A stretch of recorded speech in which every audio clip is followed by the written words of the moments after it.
कई लोग तो कहते हैं कि चक्र के चक्कर में पड़े तो चक्कर में घूम जाओगे, इसलिए तुम जीना शुरू करो, चक्र अपना ख्याल खुद रख लेंगे। चक्र है क्या?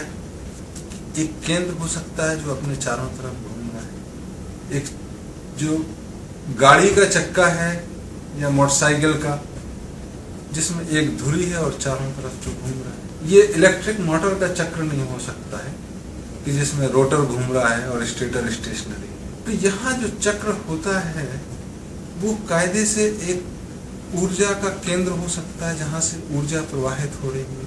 क्योंकि अगर कार और मोटरसाइकिल में देखोगे तो अंततः तो उस चके पे ही चीजें घूमती हैं। तो ऐसे चके हैं शरीर में और कितने हैं, और मानव शरीर में कितने हैं और बाकियों में कितने हैं। तो सारे जीव जगत में एक चक्र तो जरूरी होगा जो प्रजनन का है, जहां से शक्ति होती है, जिसको मूल कहते हैं, तभी वो अपने आप को पुनः कर पाता है। और दूसरा चक्र भी होगा जो प्रकृति से जुड़ा हो, जो अंत वाला चक्र है। अब दोनों के बीच में जुड़ाव है या नहीं, ये अलग चीज। बाकी चक्र जो मानव समाज में, मानव में देखे गए हैं वो 7 देखे गए हैं। एक तो मूलाधार, दूसरा स्वादिष्ठान। मूलाधार मतलब बेसिकली ये बेस सेंटर है, मूल मतलब मुख्य, और मूल मतलब सेक्स सेंटर भी बोलते हैं। दूसरा चक्र है डेथ सेंटर, ये भी सभी में होगा, जो नाभि पे होता है, इसको स्वादिष्ठान भी बोलते हैं। तीसरा चक्र इमोशंस का है, मणिपुर जैम सेंटर, जो पेट के आसपास होता है। चौथा चक्र हृदय का चक्र, अनाहत, साउंडलेस साउंड, जो आहत नहीं करता है, जैसे एक हाथ से ताली बज जाए तो अनाहत। उसके बाद होता है विशुद्ध, जो थ्रोट सेंटर है, जहां से आवाज निकलती है, इसको विशुद्ध प्योर भी बोलते हैं। इसके बाद होता है आज्ञा चक्र, जो होता है आपके दोनों आंखों के बीच में, order, the centre of order और ऑर्डरलीनेस। और उसके बाद होता है 1000 मीटर ऑफ लोटस या सहस्त्र सार। तो ये 7 चक्र, और इनको बताने से ही लग रहा होगा कि इनका महत्व कितना है। मूल तो मूल है जो होना ही चाहिए। डेथ तो हर व्यक्ति की, हर जीवित की होती है, तो वो होना ही चाहिए। पेट सबका होता है, इमोशन सबके होते हैं, प्यार सब में पाया जाता है, ऐसा कहा जाता है। लेकिन कुछ जीव जगत में शायद प्यार की कमी हो, सिर्फ काम से गुजर रहा हो।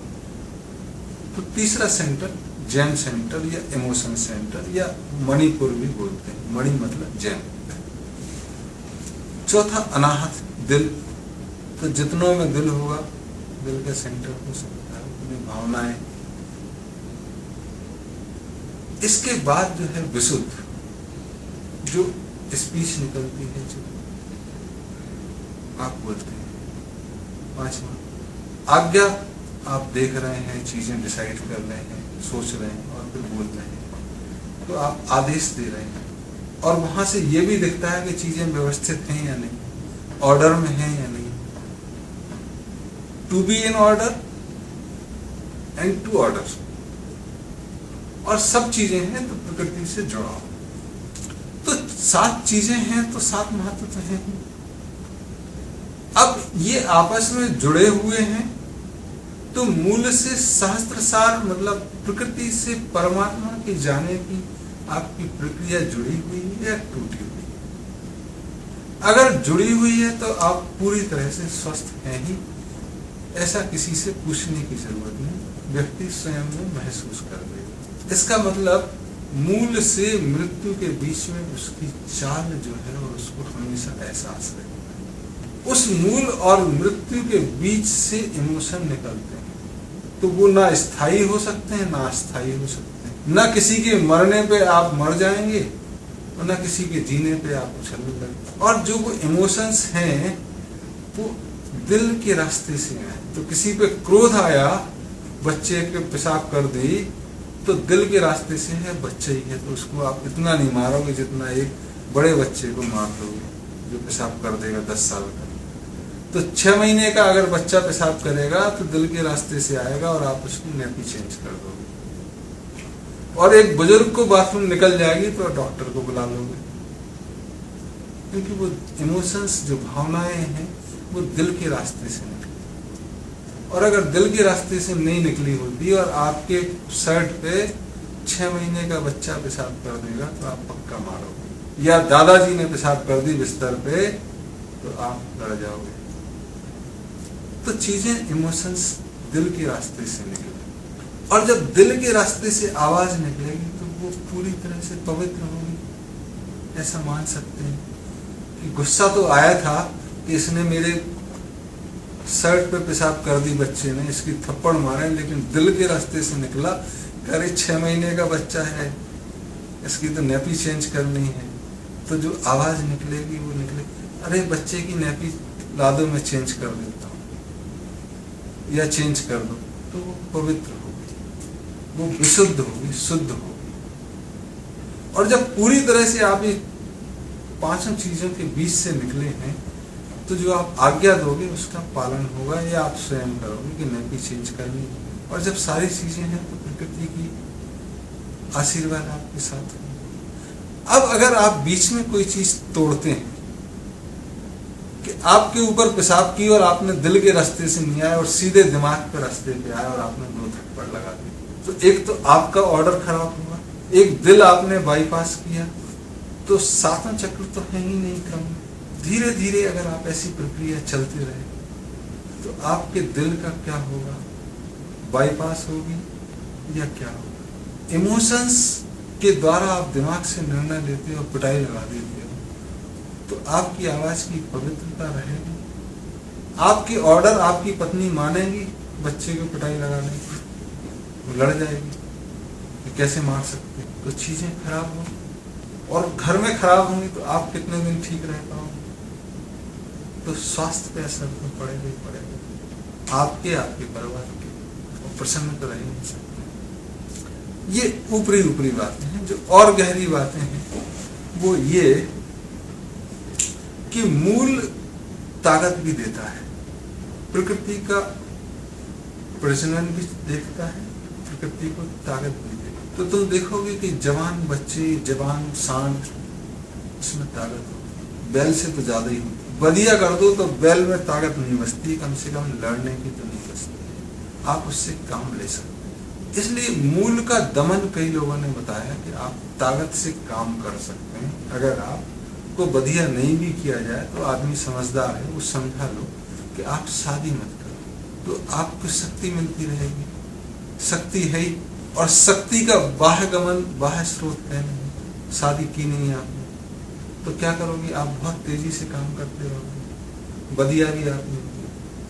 तो ऐसा ख्याल कुछ धार्मिक लोगों ने, बड़ा अफसोस है कि वो इतने ज्ञानी होते हुए दुनिया उनकी पूजा करती है, अपने अनुयायियों को शादी ना करने की सलाह दी। और जितने भी धर्म के प्रचारक होंगे वो ब्रह्मचर्य का पालन करें, चाहे उनमें वो भावनात्मक सामर्थ्य हो या ना हो। आपने उपदेश दिए, लोगों ने माना क्योंकि आप महान थे। दूसरी तरफ अगर आप मूल के प्रवाह को देखें, सेक्स के प्रवाह को देखें, तो बहुत सारे जो अनुभवी और जो महात्मा हैं उन्होंने कहा कि अगर मूल का प्रवाह मुख के ऊपर शास्त्र सार तक होगा तो कुंडलिनी का जागरण। तो उन्होंने अनुभव किया कि जब कुंडलिनी का जागरण होता है तो ऊर्जा का स्रोत मूल से सारे मार्गों से होते हुए ऊर्ध्वगमन करता है। ये लेविटेशनल फोर्स को मानता है। एक ग्रेविटेशनल फोर्स होता है जिसमें ऊपर से चीजें नीचे आती हैं, और जो अग्नि है वो लेविटेशनल फोर्स, वो नीचे से ऊपर की ओर बढ़ती है, वो ग्रेविटेशन को डिफाई करती है। तो जिसकी कुंडलिनी जागरण होती है उसमें ऊर्जा नीचे से ऊपर की ओर प्रवाहित। लेकिन किसकी कुंडली कब जागरण होगी ये तीसरा कैसे निर्धारित कर सकता है? वो तो खुद स्वयं में निर्धारण कर सकता है कि मेरी कुंडलिनी जागरण हो गई अब रात में मुझे खराब सपने नहीं आते हैं या अपने विपरीत सेक्स का ध्यान नहीं आता है और सेक्स करने की इच्छा नहीं होती, उसकी तरफ ध्यान ही नहीं जाता है। तो ऐसी अगर किसी को ये फैकल्टी अवेलेबल है तो जैसा कहा गया है कि सिर्फ ब्रह्मा को है, बाकी सब में सेक्स की काम इच्छा होगी ही होगी। लेकिन जिन लोगों ने इसके दमन की या स्वेच्छा से त्याग की बात की, उन्होंने एक ऐसे समाज का निर्माण करने की दिशा में कदम बढ़ाने को कहा जो बदबू दे सकता है। अगर ऊर्जा का प्रवाह नहीं होगा और एक जगह चीज ठहरी रह जाएगी तो बदबू ही देगी, तो ऐसी बदबू आने लगी। और अगर नाम लेंगे इन संस्थाओं का जिसमें धार्मिक भी है, सामाजिक भी है और राजनीतिक भी है, और दुनिया की श्रेष्ठतम कही जाने वाली या सबसे ज्यादा सुनी जाने वाली संस्थाएं, उन्होंने पूरे समाज को भट्टा बैठाया कि अपने मुख्य वही बनेगा जो शादी नहीं करेगा या जिसने त्याग कर दिया है, और जिसने शादी नहीं की वो बहुत बड़ा त्यागी है। ऐसे लोग हमारे प्रचार का काम करें, ऐसे लोग मुख्य रह सकते हैं। तो कुछ संस्थाओं में तो बदबू की बहार आती है और अखबारों के द्वारा प्रदर्शित कि वहां फला फला जगह दुष्कर्म हुए।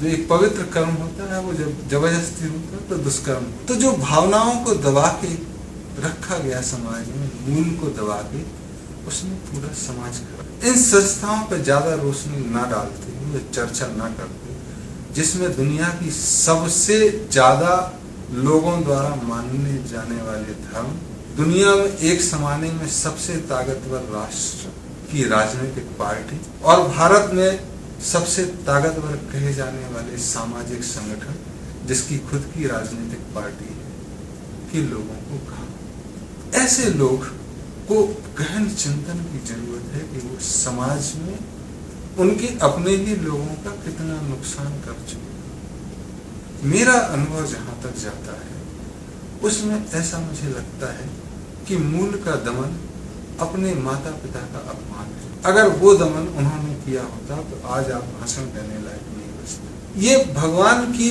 प्रकृति के संचालन के नियमों के विरोध में है जो प्रकृति को लगातार चलाए।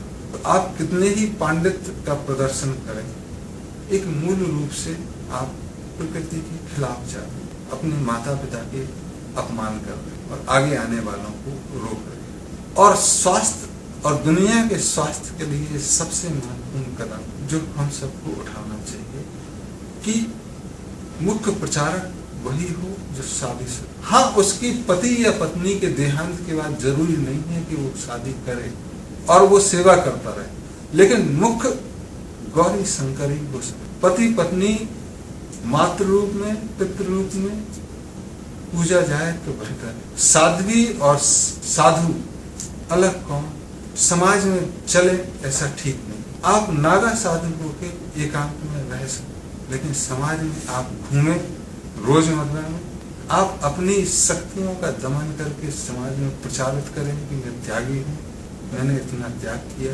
इस समाज के चलन के लिए, उसके स्वास्थ्य के लिए, उसकी स्वस्थ परंपराओं के लिए, उसके प्रसन्न रहने के लिए। एक बहुत बड़ा अभिशाप है और इस समाज की तथाकथित नीतियों ने किया है। मुसलमान धर्म में, यहूदियों में और हिंदुओं में जो सनातन परंपरा है, ऐसा उल्लेख नहीं आता है। कम से कम इन लोगों को बाकी लोगों से चर्चा की जरूरत। किसी का विरोध नहीं कर रहा हूँ कि वो गलत है, कैसे कर रहे हैं, क्या कर रहे हैं, लेकिन अपना नुकसान न करें। जिसका कई लोग कह सकते हैं कि मैं कौन होता हूँ, अगर वो मरना चाहते हैं तो मरे।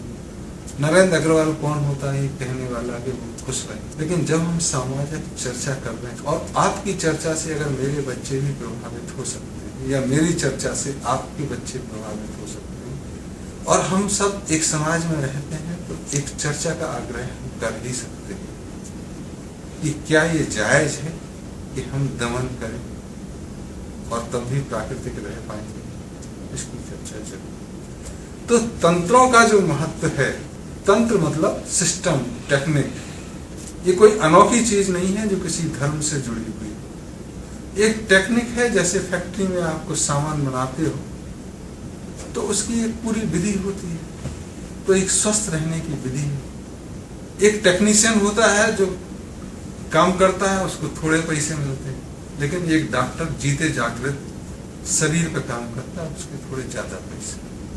तो तंत्र एक जीते जागते मानव के लिए स्वस्थ रहने की विधियां बताने का जो है ही उपलब्ध, उसकी कोशिश करता है, और ये जरूरी है।